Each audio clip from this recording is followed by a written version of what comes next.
Exotique. Aujourd'hui, il figure dans quasiment toutes les salades de fruits des restaurants comme des supermarchés. L'ananas a vu ses ventes multipliées par 3 en 15 ans. Et le premier pays producteur, c'est le Costa Rica. Les récoltes ont lieu toute l'année grâce au soleil, mais aussi aux pesticides. Reportage Catherine Rogerie et Samuel Guibou. À 9000 km de la France, baignant dans un climat tropical, le Costa Rica. Ce petit pays, grand comme la Suisse, est devenu le premier producteur et exportateur mondial d'ananas frais. Plus de 2 millions de tonnes expédiées en 2017, dont la moitié vers l'Europe, 3 fois plus qu'il y a 15 ans. Des fruits exotiques, incontournables dans les rayons de nos supermarchés et vendus à des prix imbattables. Ici, moins de 3 € le lot de 2, pour des clients désireux de croquer dans cette chair juteuse toute l'année. Comment sont produits ces ananas? Avec quel impact sur l'environnement? Dans le nord du pays, Andrés Di Palma possède 18 hectares d'ananas. Les fruits qu'on récolte doivent avoir la couleur parfaite. Allez, on continue. Plus précisément d'Extra Sweet, une variété créée par une multinationale américaine, parfaite pour être exportée, car résistante au transport et au goût bien sucré. Le Costa Rica a des conditions climatiques très favorables. Mais ce n'est pas si facile de produire ce fruit. Pas facile à produire, car ce fruit a des ennemis, notamment la cochenille. Pour la combattre, il utilise une liste limitée de pesticides. C'est un insecte qui se met dans l'ananas. Mais nous, on utilise les règles du commerce équitable. On n'applique pas de produits chimiques qui puissent nuire à l'environnement et aux personnes. Aucun produit néfaste à l'environnement, nous assure ce producteur. Mais est-ce toujours le cas?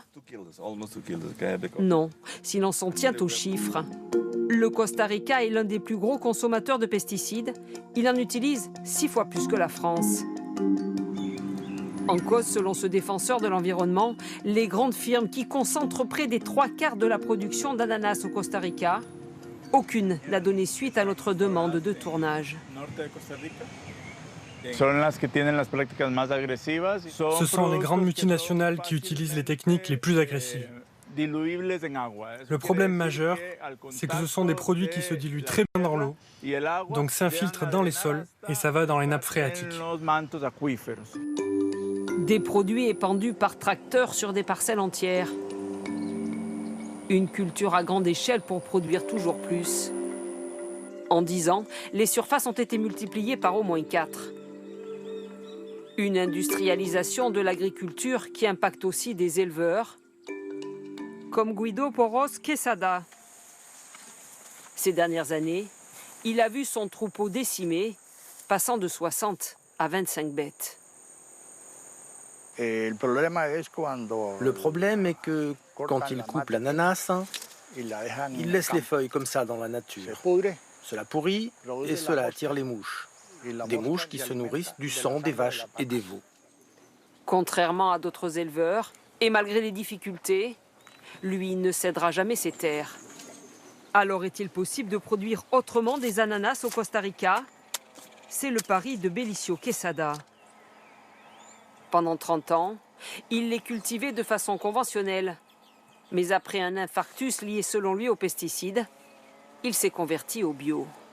Les produits chimiques détruisent l'environnement, détruisent les sols, détruisent l'eau et ont détruit ma vie. De 30 hectares, il est passé à 5 hectares, mais espère vendre ses fruits 3 à 5 fois plus cher. Ces techniques, contre les mauvaises herbes, ces films plastiques, contre les cochenilles, des extraits de plantes. Terminer aussi les artifices pour colorer les fruits et les rendre plus attractifs. C'est un ananas bio et naturel. Quand il est jaune, c'est qu'ils mettent un ingrédient dessus qui le jaunit pour le vendre.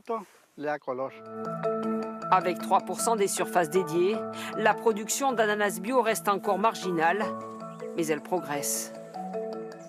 Depuis 2010, le secteur fait face à de nombreuses polémiques sociales, environnementales et liées à la santé des travailleurs. Pas suffisant jusqu'à présent pour freiner l'appétit des grandes multinationales. Elles cherchent toujours à conquérir des terres pour accroître leur surface de production. Des millions de sauterelles sont en train de ravager les champs de Sardaigne.